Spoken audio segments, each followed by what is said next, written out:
He's an agricultural economist, and he comes from that background. And Francis, as we all know, is the co-owner with his wife Susan of Radiance Dairy. He's on the National Organic Standards Board. Francis does it right when it comes to farming, you know, and he's a soil scientist, PhD. I mean, you can't get two more qualified people to talk about this issue than we have. We're very fortunate with JFAN to have both these men on our board. So we're going to start first with John. John's going to talk for a few minutes. Francis is going to speak also, and then I'm going to talk a little bit about this whole CAFO moratorium effort we've got going on. And then we're going to open the floor up to questions. You can be writing your postcards, some points that you may be taking from us. You might want to put in your postcard. There's a lot of information on the table for you to look at. And we'll talk a little bit about the postcards after John and Francis and I speak. All right, thank you. I appreciate the opportunity to meet with you tonight and appreciate you coming out. I'm only going to take a few minutes, kind of an opening presentation, just a few minutes, but you know, we can respond to questions and we'll stay around and visit and that sort of thing through the evening. So if you want to catch me and ask me questions or disagree with me privately later on, then that's fine. Or you disagree with me publicly, I'm used to that, so it's not my problem. So why do we need a moratorium on CAFOs? Well, I think when most people think about the problems that are associated with CAFOs, they tend to think about odor problems and nuisance and quality of life and things of that nature, or you may be thinking about water quality issues, which are important, and Francis is going to talk more about that, pollution of the air, the water. But what I want to point out, it's more than just the odor, more than just the nuisance, and it's more than what most people think about with respect to pollution. That these are very significant public health risks. Some of the handouts go into the details and the specifics on that, but there's well-documented public health risk associated with the air pollution, with the chemical and biological organisms in the air, and also with the water. And these turn out to be public health issues as well as environmental issues. And it's certainly not limited to air pollution or water pollution. There's the routine use of antibiotics in these large confinement animal feeding operations, and there's a lot of research that links antibiotic resistance, such as MRSA, to the practices that are using antibiotics in these large-scale confinement animal feeding operations. And it's not just about spreading antibiotic resistance by people that work in the CAFOs and in the communities, but their studies also show that this shows up in the food, the animal products that's in the grocery stores. The study shows that about half of the, or various studies, but roughly half of the animal products in the stores are contaminated with bacteria of one kind or another, and about half of those bacteria are antibiotic resistant. So these are important issues in addition to kind of the air and the water pollution. There's also animal welfare issues that tends to kind of rise to the top, and particularly in the mainstream press and in the cities. And this is important, and it's not just about the animals being restricted in places like gestation crates where the sows can't turn around, or chickens in cages, things of this nature. But these animals basically are being restricted from their normal behavior, and it even goes beyond restricting the normal behavior of the animal. It goes to the point where even the selection of breeding and feeding, they feed these animals such high energy rations to get the fast gains on the animals that many of these animals are sick. They say, well, we have to keep them healthy in order to make money, but they make money on sick animals. It's just that you kill these animals at very young age, a fraction of their mature age. And the people that work in packing plants will tell you that a high percentage of the livers on the hogs and the beef cows that come out of the feedlots are abscessed and have damage because of those high energy rations are destroying the livers, but they kill the animals before they die. So it's not just a matter of restricting the spray zone. There's also the economic and social issues, the impact of CAFOs and what it's doing to rural communities. As we move from traditional family farms to this kind of agriculture, we typically lose about 90% of our independent individual family farmers in those communities. And we see the decline and decay of rural communities economically as a consequence of this particular kind of agriculture.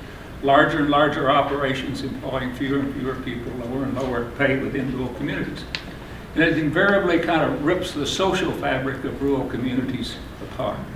because wherever you go, as people learn more about the issues, people tend to line up on either side of the issue. And so you have communities where people could get things done before that after the CAFOs move into the community and the controversy, the community becomes dysfunctional. So there's a whole range, and I could go into the economics, but I tend to downplay the economics. I let other people do that because it's not just an economic issue. It's really economics that's driving us toward the large CAFOs. They do diminish property values for the people that are around them, diminish the tax base for the community, but I think these other issues are important. And I'll finish with a couple of different things. We're on the verge now of a big expansion. This is my professional opinion. Nobody knows for certainty what's in the future. But if you read the press on the agricultural establishment, I call it, the Farm Bureau, the commodity organizations, and so on, they're anticipating a big buildup in exports to go primarily to China, but to different rim markets. And so they're building more CAFOs to produce pork to export to other places, not to make pork cheaper for people here, but to export to other areas. I think they're also increasing now, and Diane can talk more about the number of CAFOs and how they're going in Iowa. But I think they're increasing because there is public resistance, and they know it, and they want to get the CAFOs built before they come in. You have increasing public resistance against them. There's also consolidation of ownership of the CAFOs so that the independent contractors that are out there today are going to have a hard time surviving in the future. More and more of them are going to be owned and controlled by the large corporations because they don't want to deal with a lot of what they would call small independent contractors out here. They'd rather deal with some of these big operations that have dozens or hundreds of CAFOs scattered around, or they'd rather own them themselves. So that's the reason, and we could name many more, and you go around and look at the tables here, you'll see many more reasons for imposing a moratorium. But our idea in having a moratorium is to give us time before so many CAFOs are built that we can't tolerate anymore. Give people time to really understand what's going on with respect to the CAFO issue, and then people of Iowa can make up their own minds about it. But most people in Iowa right now really aren't informed about this issue, and many people in rural areas really haven't thought about it because there's not a CAFO locating next to them. So we need a moratorium where we stop the construction, expansion of CAFOs before we get so many that there's no way of solving the problem, and then let people of Iowa decide what they want to do after the moratorium ends.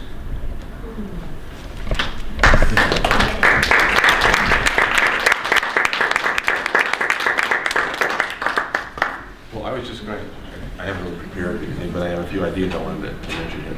One is water quality. We've all heard about Iowa's water quality and the problems we have with it. And just to point out, with our regular corn and soybean production, it's inherently a leaky system. And before we look at the hog issue, we have to understand that first. Because corn and soybeans only have live roots in the soil for about 5 months of the year. For the rest of the year, most of the year, there are no live roots in the soil. And so when water percolates through the soil, it goes down to the tile drains, and it takes with it nitrate that's soluble. And so it's just an inherently leaky system because there are no live roots. Compare when you had perennials here, like a prairie and so on. Research shows that with perennial crops on the landscape, there's virtually no nitrate pollution. It just, the live roots will suck it all up and won't let it get out of the root zone.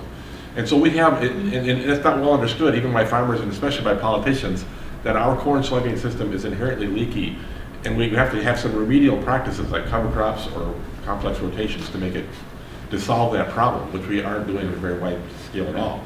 Now when you add in this thing with hog manure, it gets even more complicated because although on paper they have a manure management plan that says where all the manure is going to go and it's going to be used by the crop, in actuality there are manure spills we've had in the last 10 years, hundreds of manure spills, millions of fish killed actually. And so we don't have these kind of things so much with fertilizers because farmers buy the fertilizer, they're very judicious about it, and it can put it on more precisely. But the manure is harder to put on precisely, and sometimes they have too much. Nobody's looking at how much they're putting on. They have a manure management plan that says so many pounds per acre, but nobody's ever even looking at the manure management plan, much less how they're applying it. And so there's a lot of room for over-application, for spills, for leaks, and so it's inherently worse than our corn and soybean situation, which already is a water quality problem. Now besides the water quality issue, the air quality. when you drive by a hog CAFO, you've all done that, and you smell that, and if you heard me talk before, you know what I'm going to say, is that you're not smelling hogs. You're not even smelling hog manure. When you're driving by that CAFO, you're smelling the stuff that has been created in that liquid manure pit.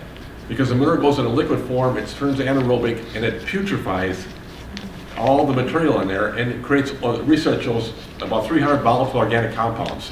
Things like hydrogen sulfide, ammonia, things that not only smell bad, but are toxic. And so, first thing I want you to make clear again is that you can't blame the hogs. It's just the way the hogs are managed and the way the manure is managed. Because when a hog or a cow is out in pasture and they drop the manure in the pasture, right underneath that manure pile are billions of bacteria just waiting for a meal. And so they'll decompose that aerobically. And that means that the byproducts are carbon dioxide and water, nothing odorous, if it's out in the open in the natural system. When you get it in that manure pit, it putrefies and it makes all these toxic compounds. And back in the 1980s, research, people at first said, well, it's like a smoking thing. Smoking is not bad for your health. And research began to accumulate and show that workers in these CAFOs were getting sick, all these respiratory things, headaches and nausea and so on. And but there was a lot of denial for many years, like with the smoking situation. Then in the 1990s, it was found the same effects were found in the neighbors who lived around the CAFOs, that they're getting sick, they're getting nauseous, diarrhea, all these respiratory problems. And then the next decade, research got a little more close at the University of Iowa. They looked at, and they found, for example, a school located near CAFO compared to a school not by a CAFO, and the children in the school by the CAFO had asthma rates like 2-3 times what was average. And so these are real effects that are happening. There's a lot of denial about it, but that's all these reasons are a reason, as John said, to hold back and have a moratorium and look into it more deeply, because there are more natural ways to raise animals, and I won't get into that right now, but so I'll stand right here.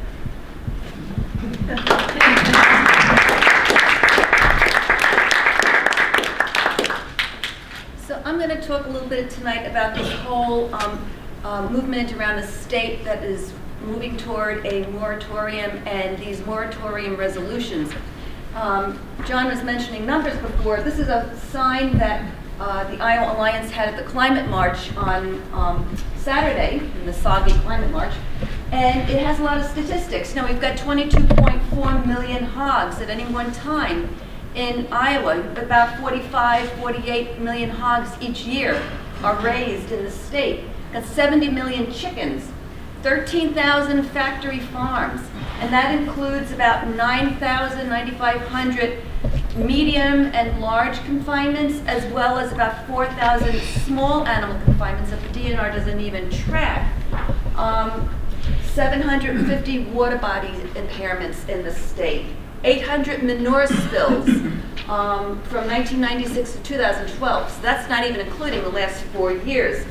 This figure I just learned recently, I got this at the Iowa Groundwater Association meeting, 4.36 million fish that have been killed by manure spills, from 1995 to 2016.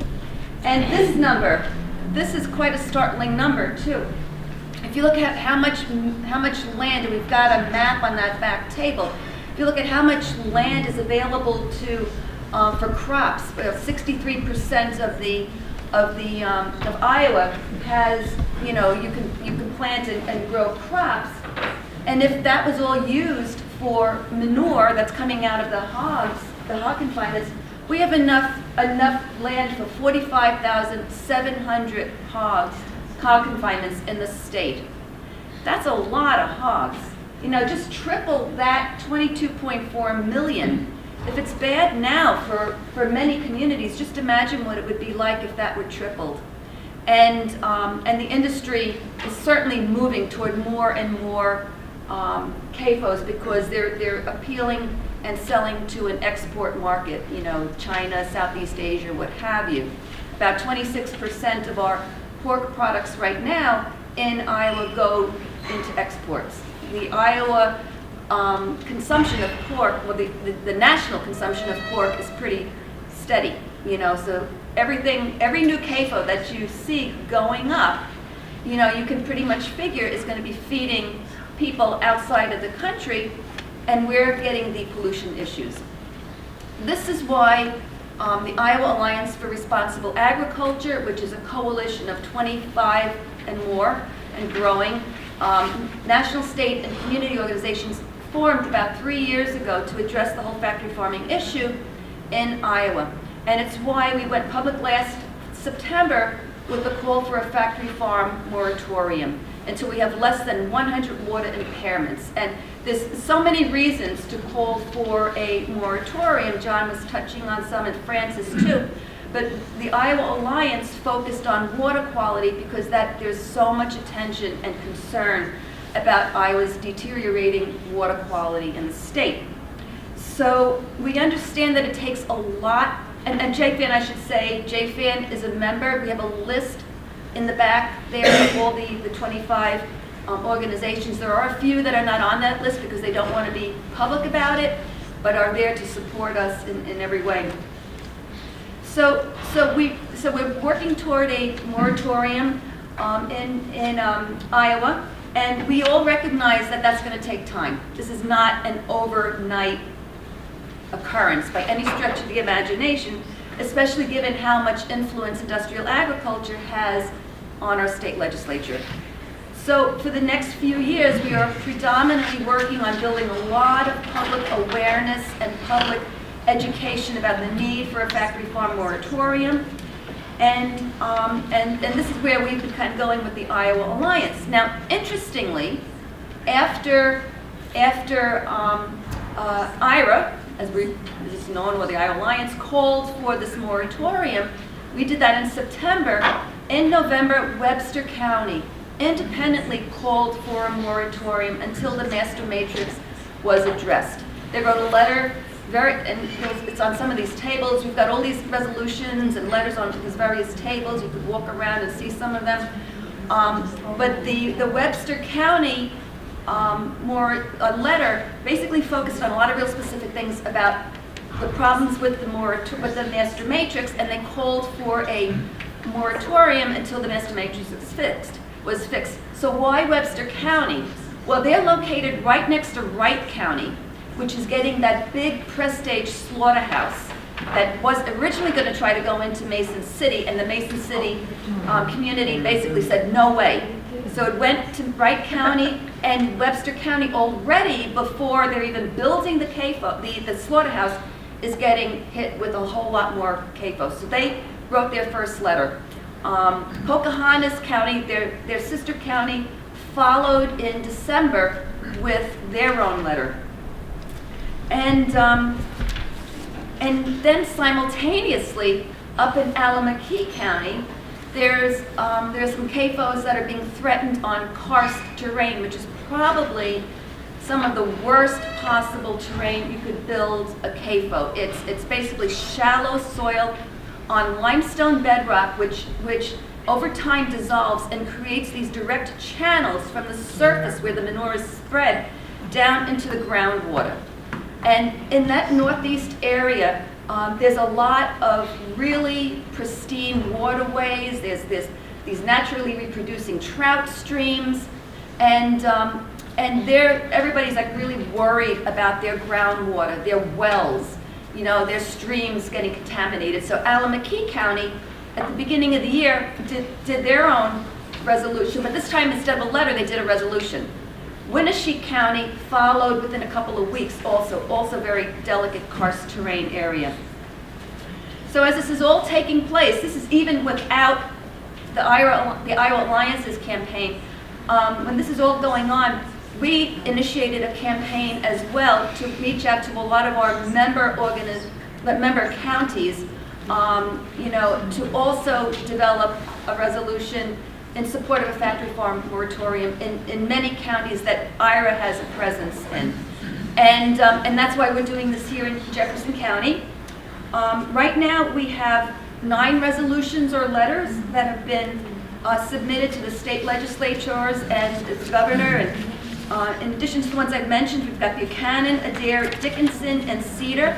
They all called for a moratorium based on the master matrix. Johnson County used a resolution that the Iowa Alliance developed, which is on each table here, which is based on water quality. Now, like I said, this is happening not just from the Iowa Alliance. This is spontaneously taking place around the state because people are real concerned about what they're seeing in their state.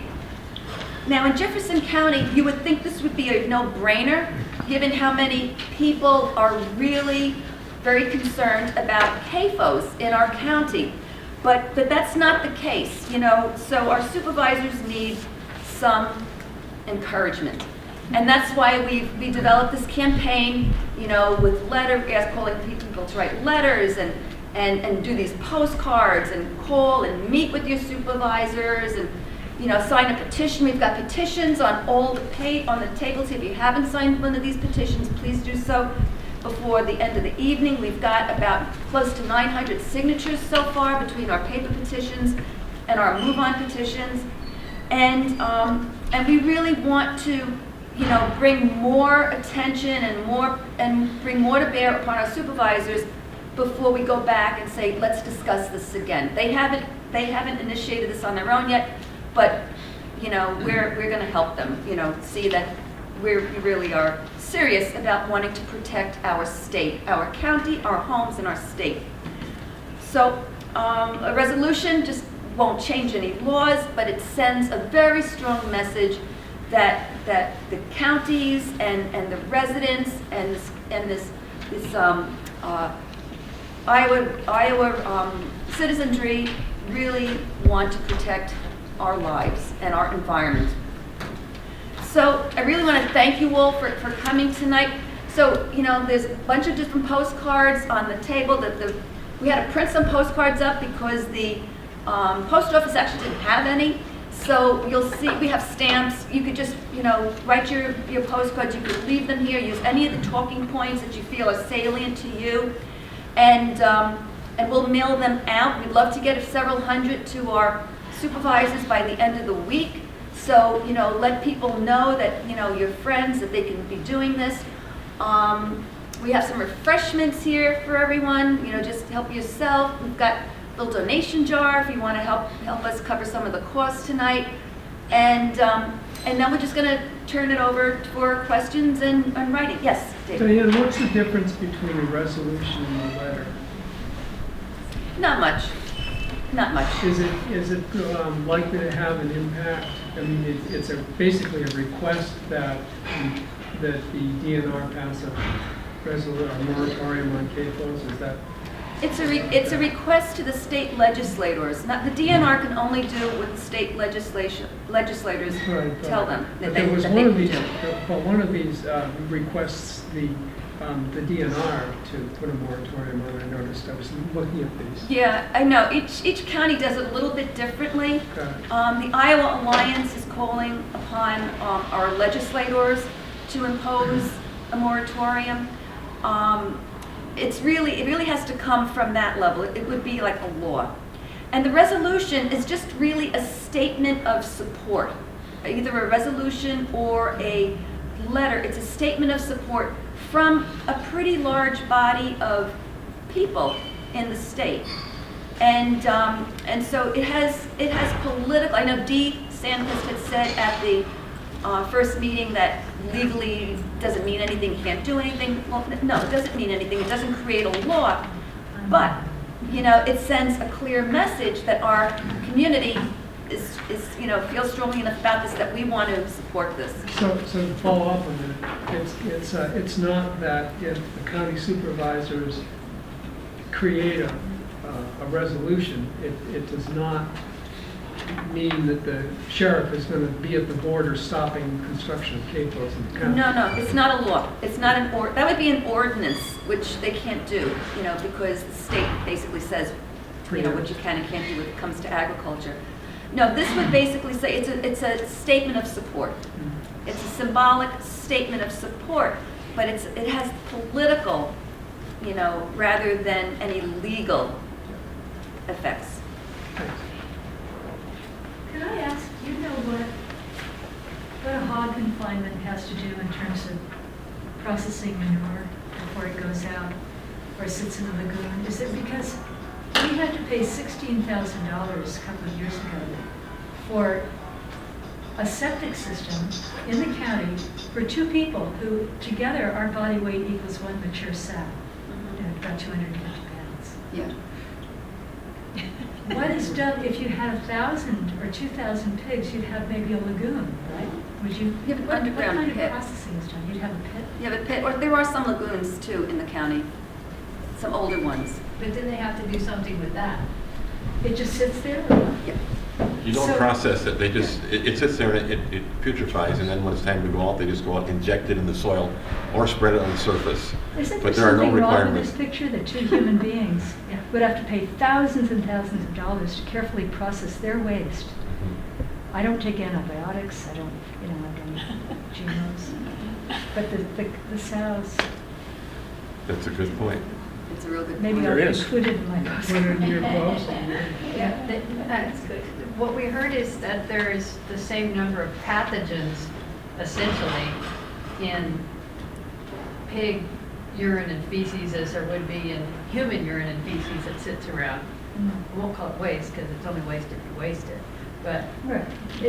for in terms of processing, that, and that's what they're trying to prevent, requiring those septic systems, is that you not get these human pathogens into your water and the ground. So No, I'm your okay point with is some incredible. processing. Yes, It's just that no, there's it's a just disparity here. it's a very good point. A hog CAFO of like 2,500 head, which might be 1,000 animal units, that kind of be a breakup point of what, class 1 CAFO or whatever, would produce about as much biological waste as the city of Fairfield. Wow. That would be one hog operation, kind of like the city of Fairfield. Well, the city of Fairfield, what are we paying now? $18 million just to upgrade our sewage system? Not rebuild it, not from scratch, not the whole system, just to add to the lines and to do a few things like that, $18 million. And that's equivalent of 1 CAFO in terms of how we treat human waste relative to how we treat animal waste. Traditionally, animal operations, when they were smaller, then the feed that went to the animals would be produced on the same farm where the animals would be fed out. And so then the manure from the livestock operation would go back to the fields, Right. kind of where the crops were grown. And there would always be less nutrients in the manure going back to the fields than came off of the fields. Because the hogs would have, some of that nutrients would have left the farm when the hogs left the farm, and some of it would have been lost in the process. So that there really wasn't any way to over-apply the manure if it went back to the same land where the hogs or cattle were grown. And so, you had it spread out to a point where it didn't represent a significant public health risk in that environment. But when we concentrate so many in one place, that's basically the problems with the CAFOs. Is you're concentrating too many animals in too small a space for nature to accommodate it, either in terms of the air quality or in terms of the water quality. Or the quality of life of the animal. Yeah, or the quality of life, anything around it. So there's nothing inherently wrong with hog production, chicken productions, or whatever, as Right. long as you realize that nature has a limited capacity in order to assimilate the waste. Nature needs that waste. All those living organisms that are in the soil and in the creeks and everything else, they need the biological waste that comes out of our operation in order to live. But when you apply the waste, which is what was happening now, then you create a pollution problem, a public health problem. Before, when you had a healthy natural ecosystem, now you have a toxic ecosystem. And that's what's happening just with the concentration of so many animals in such small spaces. And that waste that comes out being anaerobic, it's different from that, like I said, the animal putting manure in the pasture. When I was in graduate school, my office mate did a little experiment where he had a plexiglass box full of soil, and he put in a band of liquid manure, and then he planted corn on both sides. And you can see the roots grow down, they hit that liquid manure, and they turned around and went the other way. And it took like several weeks before the soil could process that, detoxify that manure, and then the nutrients were available, and then the roots went in and got them. But so it's unlike manure that's processed in a more natural way, ecologically sound way. This is actually a toxic material until nature can detoxify it and make the nutrients available to the plants. And just to give you a sense of how much manure in Jefferson County, we did an ad a couple of years ago, and it was before we even had additional CAFOs, and it was 34 million gallons of manure that are just being applied without treatment. And we really shouldn't be calling it manure. It really is raw, toxic hog sewage. It's sewage because it's not being treated, and it's this liquid anaerobic mix. 34 million gallons, and it's more now. Is the industry working on ways of dealing with, because I know they just keep building off of the system they already have. Are they trying to incorporate oxygen or carbon into these vats or things to try to get it to where it's not? Not odorous and so on. Yeah. There are ways, people have come up with some things that help remediate the problem, but there's no requirement to use it, and so the people don't use them, and they're not, It's have just been an not added that well input developed. that they don't want to pay Yeah, for. and there are also what are called biofilters, which when the air gets blown out of the hog CAFOs, it really stinks, but they have like bark and plant material that blows through to filter it, and the research shows that it'll filter out like 80 to 90% of the bad toxic gases. So that technology is available, but it's not required, and so it's not widely used at all. The problem with what they've come back with, they say we have the technology, but it's not economically feasible. Now what does that mean? It means if we employed this technology that really took care of the problem, then we wouldn't be able to compete with those independent family hog farms out here. Isn't that It meant the cost of dealing with the problems we're creating would be more than our economic advantage over alternative systems, and that's basically the reason they don't adopt them. It's cheaper to externalize the cost. Yeah, it's Let us cheaper pay to for it. impose them on your neighbors or Right. put it into the water, whatever. And so if they had to build waste treatment facilities that would be equivalent to humans in terms of public safety, then there wouldn't be any CAFOs because they couldn't build those kind of systems and compete with the independent family hog farms. So that's the reason they don't build them. And the other thing is when they adopt a technology, oftentimes the new technology turns out to be worse than the old one. We have these pits now because we used to have lagoons. They'd have them lagoons, but they'd open cesspools, and they would aerate them. Of course, they stunk all over the community because they were aerating, and then they would pump those out and irrigate fields with them and all that kind of stuff. And they still have those all over North Carolina where all this started. And so they went to the pits then so they could get away from the lagoons, and now they created this anaerobic environment where they have this putrefaction, and the odor gets even worse and the manure gets more toxic. And other Because- problems, it gets like a foam sometimes that will explode and they blow the whole thing up sometimes. But anyway, so when they adopt something that's supposed to fix one problem, then they end up creating another one. And when I come back to that, the problem is inherent within that system. I mean, what's called a systemic problem. And every time you try to tinker around the edges and solve one thing, then there's something you didn't think of, and you're creating another problem somewhere else. Because it's just not natural, it's not the way nature Yeah, intended it to be. there's something fundamentally wrong with trying to raise animals in a factory, as if they were widgets or machines or whatever. There's They're so something intelligent. fundamentally conflicting between having these living animals in a living farm environment and having this sort of mechanistic, sort of industrial model imposed upon that living system. And so every time you try to do something to make that living thing function within that mechanistic factory environment, then you create another problem somewhere. And in a twofold kind of Go ahead. part of it is, I know you guys are saying basically stop and no, but I want to ask you, what are you saying yes to as far as what farmers are you supporting? What models of production are you supporting? Where are you putting your money in when you're buying your animal product?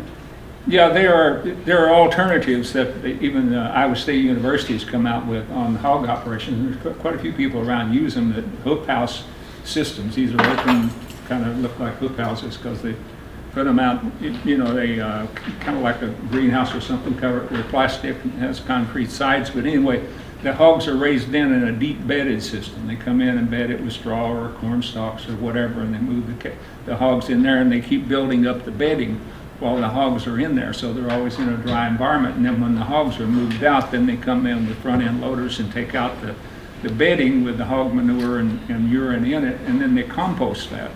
And so they go through a composting process that kills off the bacteria and the organisms and things like that, and then that creates compost that can go back onto the fields without the pollution in it. Can I add one thing? Those systems are very competitive economically with the CAFOs, but the big difference is they're more difficult to manage. You can't just go out and hire somebody and give them 2 days of instruction and go manage a hoop house. You got to know what you're doing with the animals and the compost and all this kind of stuff. Now, that's interesting on that point, I could say, they're about comparable on a hog basis, hog by hog.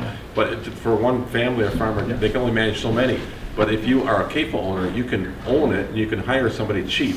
Yeah. And so you have a division of capital, labor, and management, and the money all goes to the top. And so you can have a huge operation and with a CAFO, but economically on a hog per hog basis, it's about the same. You just can't produce as many hogs you can't manage as many hogs in a hoop house operation. When But I there's became a others, there's farmer- pasture-based operations and a whole range of things that are working on hogs and particularly on cattle, on dairy cattle and so on, grass-based operation, what Francis has with his operation and so on. So there are alternatives out there, they're just more difficult to manage and you can't have as big an operation. John, isn't the manure still the same, whether you have them in a hoop building or in a CAFO? Yeah, but you have a mixture of the bedding and the manure, and then you compost that. And the bedding will absorb that manure. Yeah. And if you manage it right, it doesn't smell. But what I've understood, because coming from Johnson County, there's a big Amish community there, and they do that a lot, what you're talking about, these hoop buildings with a lot of bedding. But the animals are constantly dirty. You have to manage them right. They're actually standing in their own waste. That's not being But managed. whenever I moved to the Richland area, and I see what my neighbors have done with their confinement buildings, those hogs are always clean. But the manure is still the same, but it's all contained. It's not the same. It's not the same manure, and if you manage it right, it doesn't smell. I'm sorry. And the When hogs I aren't lived on a dirty. farm in Vermont, the hogs, they had a 2-story place where they lived. Mhm. There weren't a lot of pigs, we just had some pigs. They always slept upstairs on the green, in the clean hay, and they never defecated there. They went downstairs to use the bathroom, so they had a step maybe this high. I mean, they are hogs. But they kept those things separate, and now they're being forced into these unnatural behaviors. Hogs have that behavior. They will use the bathroom area, and in a CAFO, they can't do that because it's They all can't do bathroom area. that. They can't do that. And so you have to manage them right, no matter what you're doing. Yeah. Well, Anyway. that's not what I've seen. Thanks for saying that. And, I've seen both sides, so. Well, what we're saying, you're saying that the I think hogs in there's the a hogs in chance the you hoop could house be misleading people. are always dirty. Yeah. And what we're saying is if it's managed right, they're not dirty because the bedding will be dry and they have a dry place that they can stay. And they're not walking around and plodding around in their own manure if you manage it right. Well, the ones I've seen, Well, I don't the doubt- Amish are probably the worst. I don't doubt that you see a poorly managed hoop house operation. Yeah. And you can see some very poorly managed CAFO operations, and you can see some others that look pretty good. Yeah. And typically, when they let you see a CAFO, it looks pretty good. Well, I've seen good, yeah. And they've been fighting in states for years, and I'm not sure where we are in Iowa, to make it against the law for someone to work in a CAFO and take pictures of what actually happens in that CAFO without the permission of the owner. And that should tell you something about kind of the normal conditions within a CAFO when they want it to be against the law for someone to take pictures in that CAFO.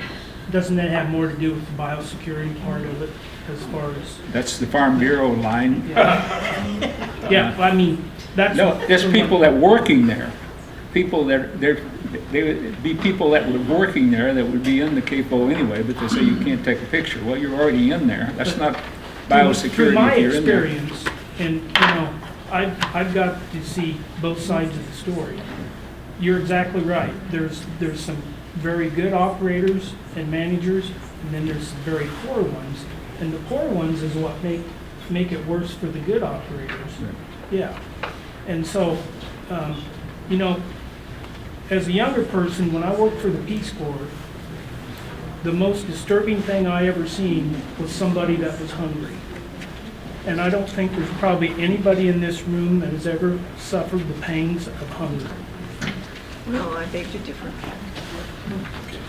So are you suggesting we can't produce enough hogs to feed people without CAFOs? No, there's I'm no just validity to saying, that. I'm just saying, let's be able to feed hungry people, because there's only two things people really need. They need food and they need shelter. Well, let me give you. And after that, they can take care of Let themselves. me give you some statistics. Let me give you some statistics. In this country, the richest country in the world, in 1967, when they had the documentary CBS Hunger in America, they estimated that 5% of the people in this country were hungry. The latest statistics showing how many people are hungry or food insecure in this country today is about 17%. I mean, about 13%, almost. That's probably because of, they don't have nutrient-dense proteins to live on. And that's probably because we have an industrial agriculture that doesn't produce nutrient-dense proteins. And what I'm saying is the fact that we increase production did not feed hungry people, and increasing production in this country another 50% on hogs is not going to feed the hungry people of this world, because people basically are hungry because they're poor, and we're burning up 40% of our corn crop in our cars for ethanol, and we're exporting about 20%, 26% of our pork to other countries, and we've got hungry people here. So you can't tell me you need CAFOs to feed hungry people, because we built CAFOs and we've got more hungry people than before we had But CAFOs. wouldn't you say the best thing you can do as a human being is to make sure everybody is fed? And we're not doing that, though. A study recently looked at where our exported corn and soybeans go, and they found less than 1% of it goes to hungry countries. It goes to rich countries who can afford it, Right. and they can get obese or whatever because they have the money. But the more we produce does not at all feed the world. And the research now shows that the way to feed the world is to make them self-sufficient. And research shows that if they can maximize their use of local resources, they can double their yields in these small farmers. Because 70% of the world's population is fed by small farmers. Is that not what small farmers are doing now? They're not really. They're raising livestock and using the manure to fertilize their crops. Well, where are you to talking? recycle everything. In the U.S.? Yes. Okay, I was talking about third world countries. Well, So most of the world is fed by peasant farmers. 70% of the world is fed by peasant farmers. Right. I'm well aware. I know Okay, all about and it. so if we can increase that production in these poor countries by maximizing the use of our local resources, research shows they can double their yields. And so that's the way to feed the world, not by thinking we're going to grow more corn or more hogs in Iowa.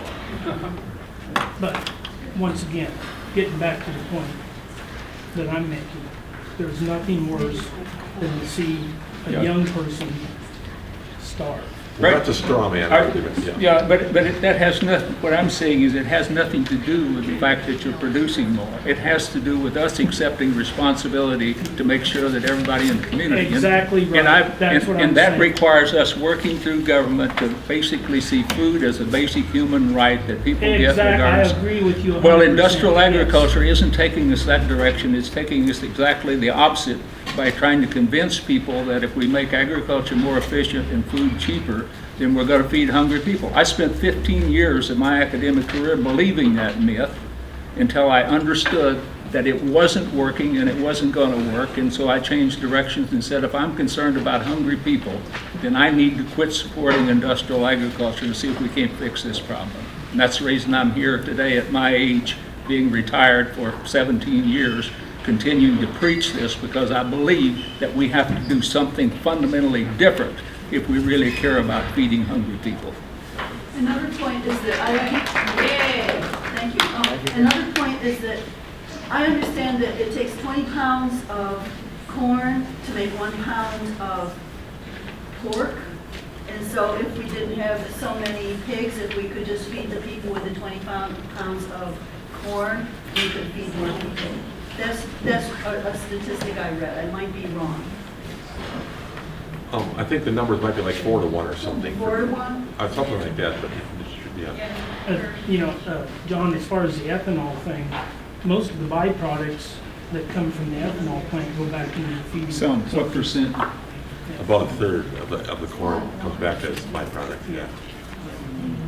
And interestingly, the corn, the byproducts out of the ethanol goes into feeding the pigs. It actually creates, Francis had mentioned this exploding barn syndrome.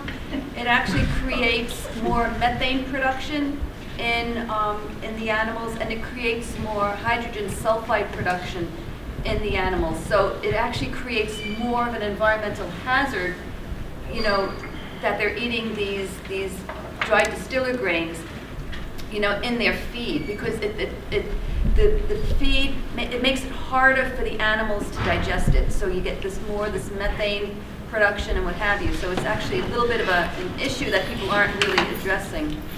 Would their manure actually be more solid if they weren't consuming these grains? Would they have, if their digestive system wasn't inflamed and wasn't irritated, would their manure not be a slurry and actually be a more solid material? I mean, I know that's true for cows. It's a good question, I'm not real certain about that. Well, cows have a different digestive Right, system. well, I know for cows. Yeah. For cows, when you feed a lot of corn, you cause a lot of health problems because they're not made to eat corn. That's why they have to give them antibiotics. Sometimes, yeah. That's what destroys their livers, as I said before. You talk to anybody in the packing plant, and hog and beef livers used to be the prime thing, and it's basically gone these days because so many of the livers are diseased and abscessed and oversized and a whole range of things. And that's basically like an alcoholic. You've given us such high energy rations that the liver can't metabolize. But you kill them because they're young. You kill hogs when they're 5 or 6 months old. Many of those hogs probably wouldn't survive very much longer. We have dairy cows now. You feed them these high energy rations to get them to put out all the milk in the capos. When I grew up on a dairy farm, the good cow would live to 14, 15 years old. I don't know. We had them even longer than that. Now the cows live by maybe two milkings, maybe 4 years old, and they're ready for the slaughterhouse. They're totally worn out. Bodies are destroyed. And people say, well, we treat the animals well because we have to in order for them to produce. Well, the most productive animals are these basically sick animals. You just kill them before they get sick enough to die.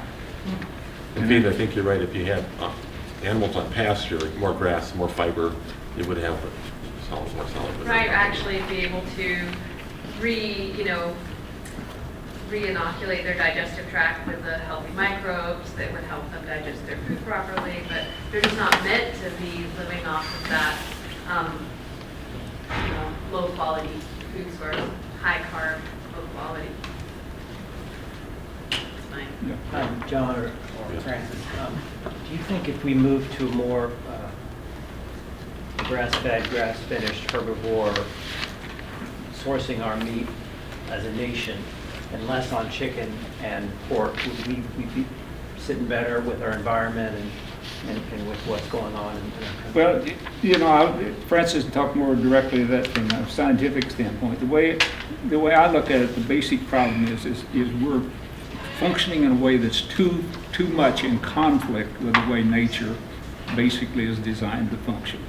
Every living species tries to modify nature to accommodate its particular species. There's nothing unnatural about us wanting to feed ourselves and be an advantage. But what we're doing is we're trying to put it all in a direction where we maximize that output.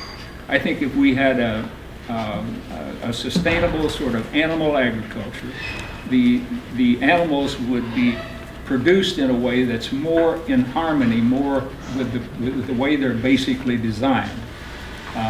Cattle and sheep and goats are ruminants. They need forages. They're designed to be on forages, to be outside. That's where they need to be. They need to spend most of their life, get most of their production, most of their gain, the way they're designed. Hogs are basically scavengers. They'll eat almost anything and they go rooting around or whatever. And they need to be in an environment where they can behave like hogs and basically eat on stuff that hogs would have. I think we need to go back and look about feeding hogs garbage again, because I think that's basically what they are. We could treat it so that we don't have disease problems and let hogs eat garbage. I think chickens are scavengers. They need to scratch around the dirt and eat bugs and worms and all those kind of things.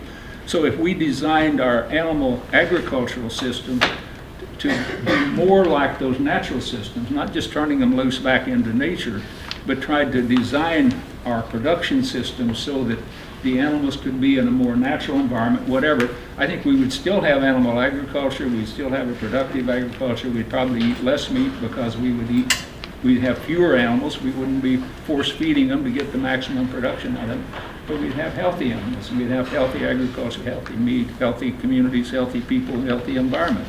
But we just feel like we want to take charge of things and we're going to grow stuff where we want to grow it, regardless of what nature wants us to do here. And every time we do that, we run into problems. We degrade the environment, we mistreat the animals, and we end up mistreating ourselves. And keep in mind that before the settlers came here, there were about 60 million bison running around. And we think, oh man, that'd be a lot of pollution. But actually, that's part of what helped build our soils. We have some of these very productive soils in Iowa, but 12,000 years ago, there wasn't any soil at all. When the glacier left, it was a wasteland. And as plants and animals colonized that and made it soil, and the bison were a key part of that. The prairie grasses would grow tall and deep-rooted, and then the bison would graze it off, and then the plant was short, it didn't need all that root mass. It sloughed some of that in the ground, and then it would grow new top and new roots, and the cycles of grazing helped create these deep, black, rich soils in Iowa. And also the research shows that under these perennial grass systems, there's virtually no erosion, soil erosion, no nitrate pollution. And so and we can mimic that with grazing systems, and I'm trying to do that on my farm. So that we can actually design our agriculture so that we can start to rebuild our resources. Instead of the longer we farm, the more we degrade our soil and our water quality. The more we farm, the more we build up our soil quality and protect water quality and air quality and create wildlife habitat. So if we just kind of look at how nature does things and try to mimic that ecological process in our design of our farms, we can avoid all these problems. The reason I brought it up is because there is, like, I don't know, I'm sure everybody in this room has probably seen the documentary called Cowspiracy. Maybe not, maybe. Yeah. So there's so much push from, I would say, the non-animal raising world that they want to live that way, and I understand that.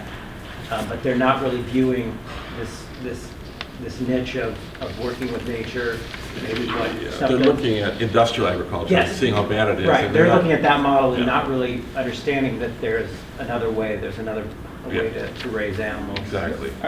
I've been accused, because I'm critical of CAFOs as being against animal agriculture. I tell farmers, I'm trying to save animal agriculture.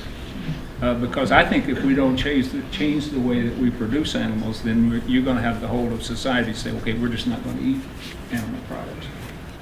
And if people choose not to eat animal products, that's fine with me. There's probably a lot of people in the room that don't. I don't have any problem with that.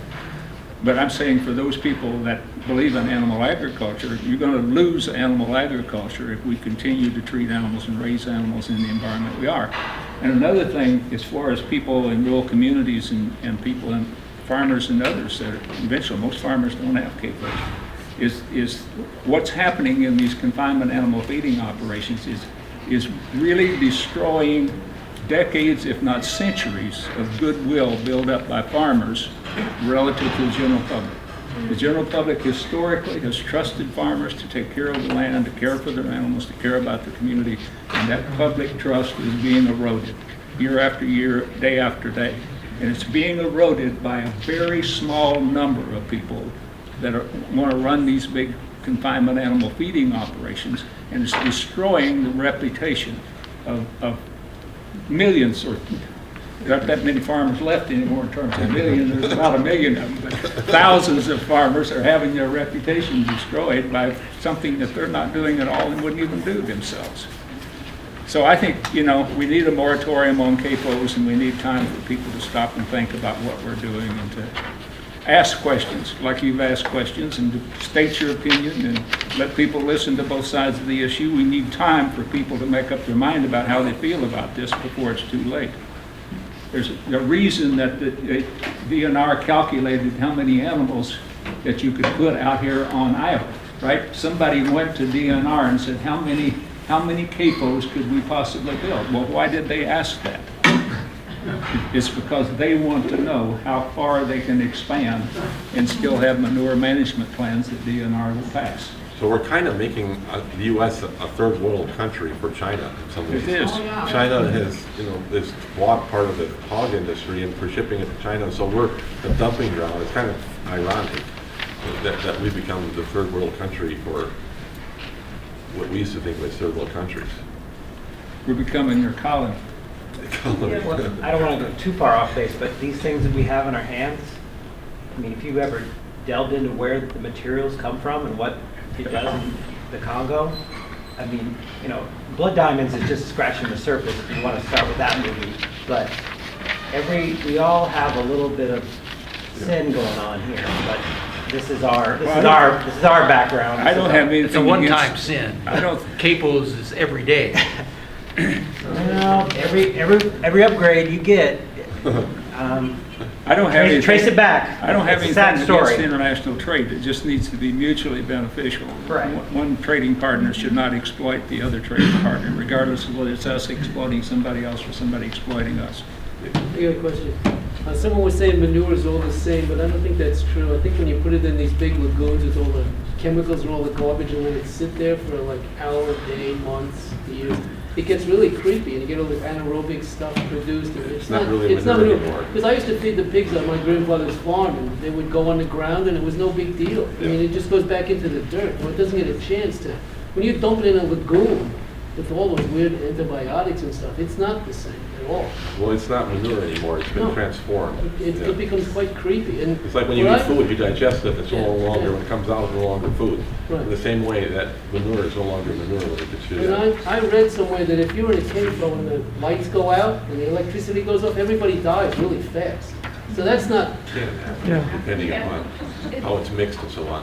yeah, I'm just saying, if the air stops Yeah. circulating, I heard that it's quite horrifying for this. That's the hydrogen sulfide, and if the animals, there's a fan system on the CAFOs, and that air has to be constantly exchanging because this hydrogen sulfide is getting generated. That's one of the worst of the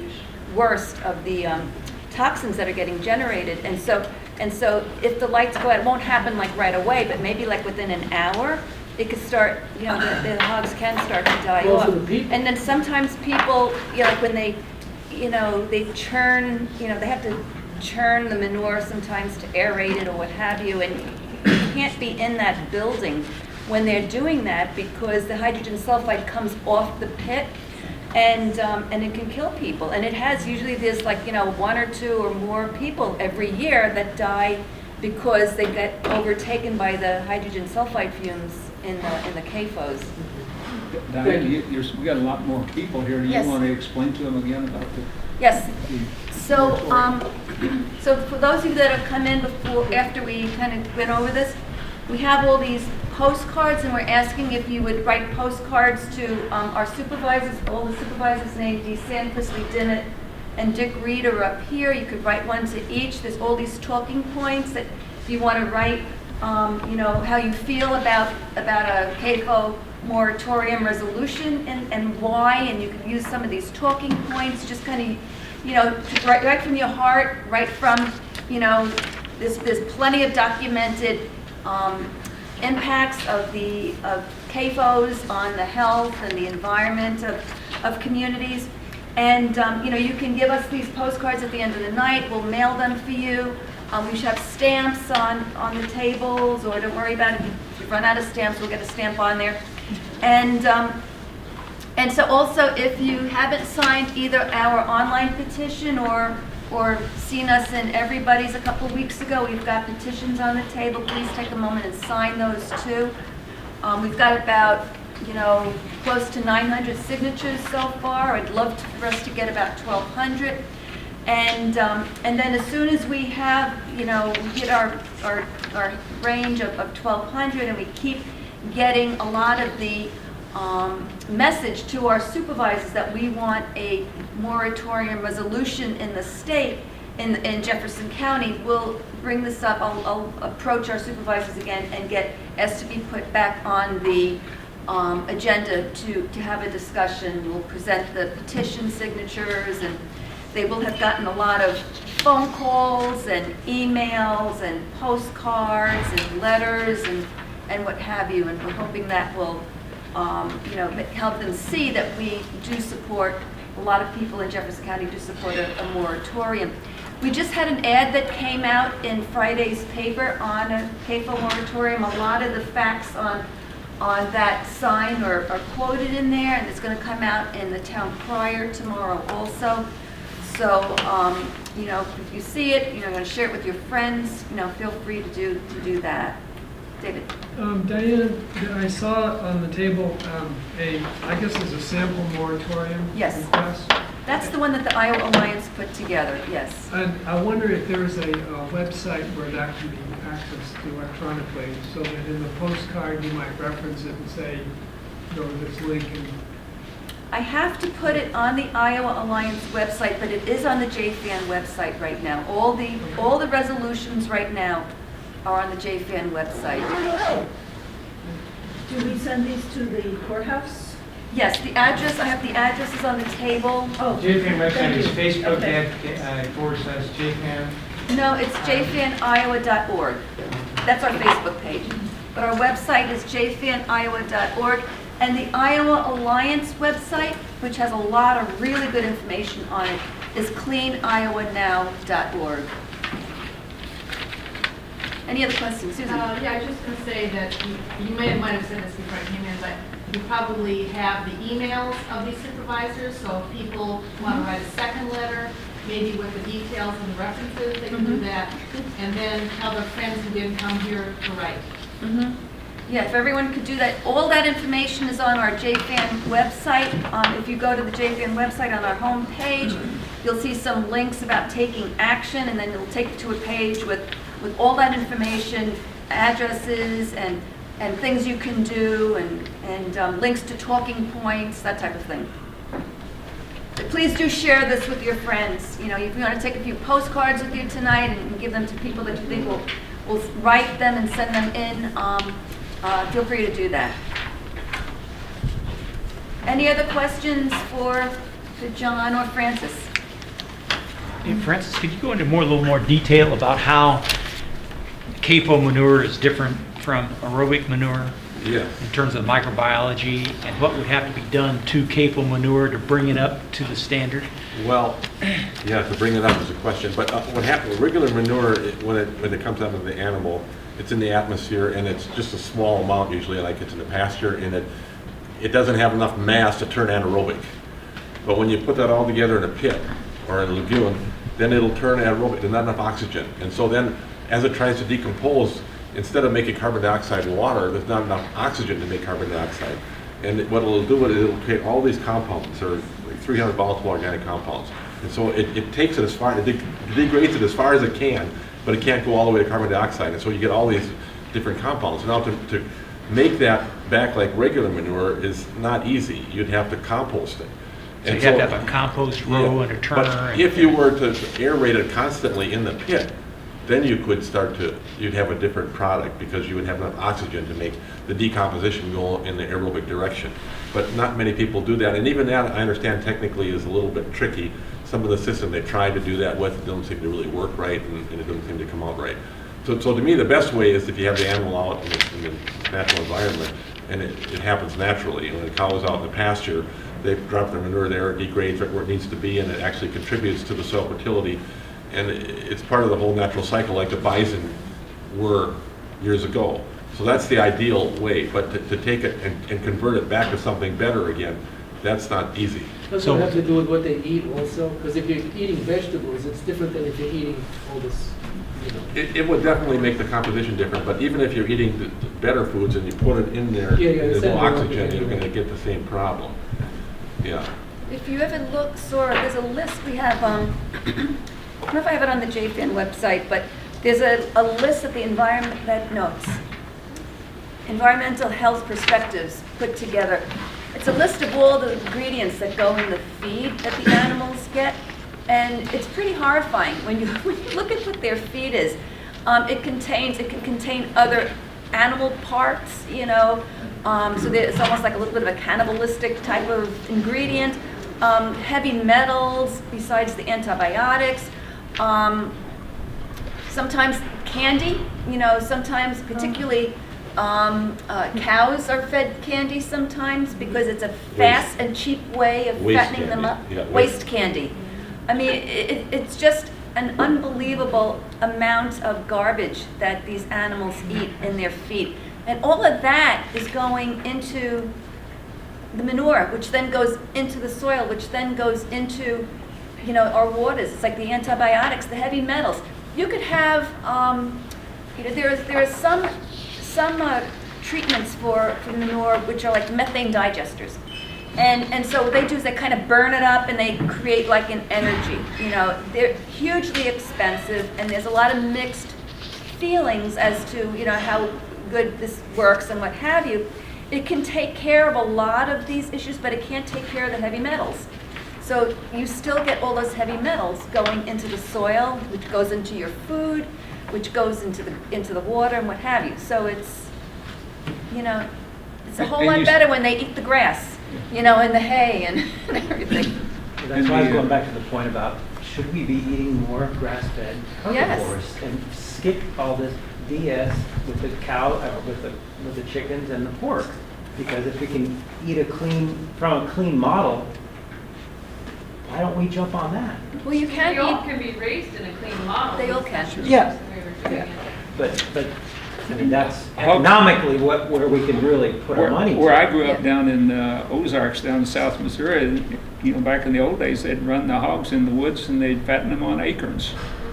It was like a roundup in the fall. They'd turn, or in the spring, they'd turn them out into the oak trees, the forest in the fall, you know, when the acorns were falling, and then they go back and round them up in the spring and take them to market. So, you know, hogs can scavenge out here if you put them in an environment where they've got something. I think you need to be very realistic when you talk about a more organic production cycle of having increased costs. In other words, you have to be prepared to have a hamburger costing $15 if you're going to provide this organic procedures and the land to be able to produce it. People have got to be ready to realize that CAPOs is a cost-cutting measure. Well, let's address the extent to which it really would raise cost in here, because 80% of what we spend on food in average now is not the cost of the food at all, not at the farm level. It's the processing, transportation, advertising, packaging, all of that. In fact, I think it's now the farm level gets, what, 17% or something like that out of what's spent. But let's just round it up, say 20% to make it easy. So let's say if it cost you 50% more to raise hogs on pasture or whatever at the farm level, by the time you got that to the retail pork, it'd be like 50% more, it'd be 10% more. So rather than paying like $2 a pound, you'd pay $2.20 a pound.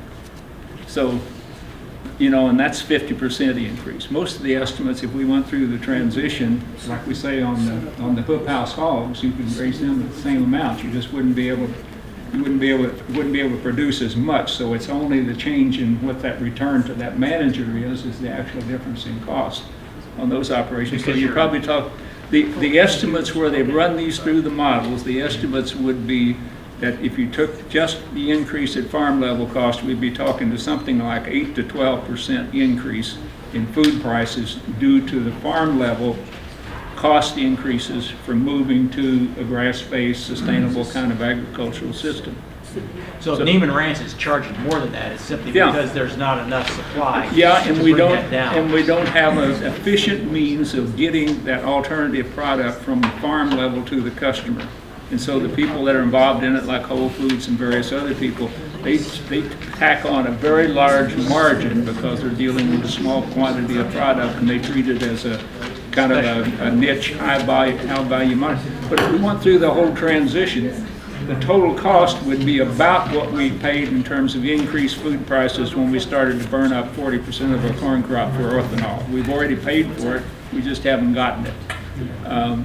And food prices vary, 8 to 10% for almost anything. Isn't So another You know, it would cost something more because it costs more to take care of the environment and care about people than it does not to. Well, the thing with the CAFOs is they externalize a lot of their costs onto us, taxpayers. So if you compare it right up, you'd have to look at, okay, let's see, they killed 4 million fish. What does that cost? Well, they don't pay the fees, you know? But if they actually paid the value of those Yeah. fish, it would be a whole different number. But my point is there would be some increase in cost, but it would be affordable for anybody in this room and practically anybody. And if we're going to feed hungry people, it's not the price of food that's keeping hungry people from having food. It's that we haven't created a system that makes sure that everybody gets enough food. And I've written on that if anybody's interested in it. What I proposed is we need to have a public utility. In the city of Fairfield, we ought to have a community food utility that made sure that everybody got enough good food, just like it makes sure that everybody gets enough water and everybody gets electricity and everybody gets gas and you know, everybody has sewer service. We ought to have a public utility that says we're going to take on the responsibility of making sure that everybody in Fairfield gets enough good food that they can lead a healthy, active lifestyle. And it wouldn't cost us, it wouldn't be unaffordable. We just need to make the commitment to do that. And then we could support our local agriculture, grass-based, good produced food, and give that to the low-income people. And then if it's any left over, then the rest of us could have it. But let's, you know. Have you written that on your website or something that we can Yeah, access? I've written on it. Did you have a question? Well, I just had a point that I included on my postcards as well, and I brought a bunch of signed ones from other people so that I could just write the letters. But one of it is that I asked, and also in supporting that they support legislation to change the law and enforcement as well, because you can have a law and it cannot be enforced. So those two things. And also that the cost of changing CAFOs and cleaning up pollution be shouldered by the CAFO owners and not the taxpayers. Because as long as it pays to pollute, they'll pollute. It just doesn't matter. Even if you know, no matter what the fines are, anything like that. And then the state, and that means us, the taxpayers, are responsible for the cleanup because there'll be, you know, Superfund sites and so forth like that. And it's tax money that goes for it. But it's just another point that I'm putting in there about taking, the CAFO owners take responsibility. And you all could probably address I've heard points about, you were saying about farmer and neighbor relations and how that's breaking down. What are the numbers in terms of locally owned CAFOs? In other words, people in Jefferson County owned a CAFO that's being run, or do they even live in Iowa, or most of them out of state? Do you have some numbers on that? Go ahead. So in Jefferson County, we have 58 CAFOs and 11 SAFOs. So we've got, you know, quite a number. SAFOs are small animal feeding operations. Those that are under like 1,250 hogs, 500 animal units. And so in Jefferson County, it varies in different counties. In Jefferson County, most of the CAFOs are owned by local farmers. And a good number of them do live near their CAFOs, not all of them. But when we say that they own the CAFOs, you have to understand how the ownership actually works. So they own the building that the animals are being raised. They are the caretakers of the animals. But it's the corporations that they contract with, the Cargills or the Tri-Oaks or you know, JB, I guess it's JBW, whatever, all, you know, Eichelbergers. They're the ones, these big corporations, they're the ones that actually own the hogs. They own the feed. They give very detailed instructions on how to raise the hogs. The CAFO owner is just the caretaker. And then they get a price per hog when it goes to slaughter. So they're kind of like, you know, it's a little bit like serfdom in some ways. So when you say that they're the owner, they're owning the land, they're owning the building, but they don't own the hogs. Very good distinction. Thank you for explaining that. I think another thing, if you look, okay, we've got 58 CAFOs and 11 that's 60. Let's say, okay, what we're calling for a moratorium. Let's say without a moratorium, we would increase the number of CAFOs by 50%. right? So even if those are independent owners, we're talking about 30 people that would be affected by a moratorium on CAFOs in terms of building more CAFOs. But the whole community will be affected by that increase in the number of CAFOs, another 50% for this community. So that's what we're trying to say with this ad that's in the paper, that everybody counts. The farmers count and their well-being counts, and we need to take that into consideration, but so do the rest of us. And, you know, to argue that we can't improve the quality of life for how many thousands of us because 30 people might want to build a CAFO, I think that's the way we need to look at the issue. You know, we can't go on indefinitely saying the economic interest of whoever it is going to trump the public interest of everybody else combined. Steve? It's a marketing strategy, and that's why it works. And we need to create a different marketing strategy, which is starting to be done on organic, whole, grass-fed animals. Because it just, for the farmer, the one guy I know, he just said it's easy. He just plugs in, and he gets a certain amount of money guaranteed because they have the market. So I know that Dean Goodell was working with Susan to try to create a better market for organic foods, and especially the local market would be wonderful.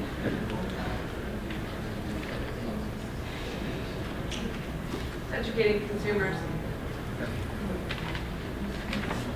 How many people live in Jefferson County? I don't know. I think it's about I 16,000. think it was in the ad, 16,000. 18? So 30 CAFO owners would be affected by a moratorium, but 18,000 citizens would benefit. That's the current generation, you know, the results of what they're doing right now when they're spreading the manure on the soils, and it's degrading the integrity of the soils and burning up the organic matter on the soils and dumping, you know, heavy metals and toxins under the soil. That compounds every time they do it, and that affects generation after generation after generation. And so it's going to be a long time before our soils are able to be completely remediated if everything stops right now. So we should at least stop it. We have time for one last question, and then we're going to have to wrap it up. And if you haven't written your postcards yet, please make sure that you leave a little time for that. Thank you. And we'll collect the postcards when you're leaving, too. Any other questions anybody wants to ask John or Francis? Thank you. Linda? I just wondered if we're tracking any of those heavy metal problems. It seems like I heard sometime in the past that with chickens there was an arsenic problem. And I just wonder if anybody's What was that? looking at them. Oh, heavy metal problems, if we're tracking them, or if there's anything besides the arsenic problem with chickens. I'm not up on that, are you? I'm not up on it either. But I will say one thing about chickens that I've learned recently. So, you know, a lot of chickens are coming out that it's antibiotic free. And you have to question that because I also work with the Socially Responsible Agricultural Project. We have a former CAFO owner who is raising chickens, Craig Watts, and he's completely gotten away from that because he saw, you know, what was going on and had enough. And so he's very knowledgeable about chickens. And we were talking one time about all these, you know, Purdue's coming out, you know, antibiotic free and all these others. And I said to him, I don't understand how you can have chickens be CAFO, you know, antibiotic free and still raise them in CAFOs. I thought that would basically end, when you got rid of the antibiotics, that would end the whole, you know, the confined system. And he said the problem is a lot of the drugs that were used as antibiotics are being reclassified. And they're not being reclassified as antibiotics anymore. There was one in particular that he mentioned And he said, I always use this. And then he named some disease that you have to give these chickens antibiotics for, otherwise the whole flock would go down. And he said, you have to give these chickens that. But if you, and he pulled up a definition that called it an antibiotic, and I forget what the name of it is. But then he said, you know, he showed me this pharmaceutical company, and they're calling it antibiotic-free drug. This is what you give when you want to raise your chickens antibiotic-free, but it's really an antibiotic. So, you know, there's some deception going on, some alleged deception. And then a lot of times what they're working toward, even in the guidelines now, they say, well, we can't feed antibiotics unless the veterinarian recommends it because of illness or prevention of disease. Well, all you have to do is have a veterinarian on the payroll of the CAPO, and Right. he writes a prescription for the antibiotic, and you go ahead and use it because it's for the health and well-being of the animal. And they say, well, we're not feeding antibiotics routinely, we're just treating animals whenever they need it for disease prevention or treatment. And a lot of the antibiotics is like a class or 2 or 3 of these antibiotics that are used for growth promotion and disease prevention. So the FDA guidance is you can't use the antibiotics for growth promotion, but they can still be used for disease prevention. Right. You know, so there's a lot of loopholes. Yeah. Okay, last question. Yeah, I'd like to encourage everyone here to consider this CAFO problem as simply one very small example of the way that those who are in charge have manipulated people for their personal advantage, profit, political benefit, whatever, all kinds of different ways. In other words, everything that you can think of, from dentistry with toothpaste that has all kinds of stuff in it, everything else, and it's hard to find a product in the store that hasn't been manipulated into being something that looks better than it is. Now, there are some, but not many. And if we recognize that, then we also recognize that waking people up to CAFOs is a part of waking people up to all the other problems. There's a lot of problems. But the real problem is that people are waking up more slowly than they might if they were given a little bit of a jolt. Well, I want to thank everyone for coming, doing these postcards, questions. You know, if you ever have some questions that come up and you want some answers, just email me at jfan@lisco.com, and we'll, you know, just ask away and we'll get you some answers. And because this is a pretty complex and there's a lot to us. And but you know, we're here to provide as much information as we can. We're an educational foundation, and we try to just provide that as much as possible. So before you leave tonight, make sure you do your postcards. You can give them either to Susan, Thicke at the back, or you can give them to me. Make sure you have some treats before you go, and sign the petition if you haven't. And just want to thank you all for coming. Thanks for doing it.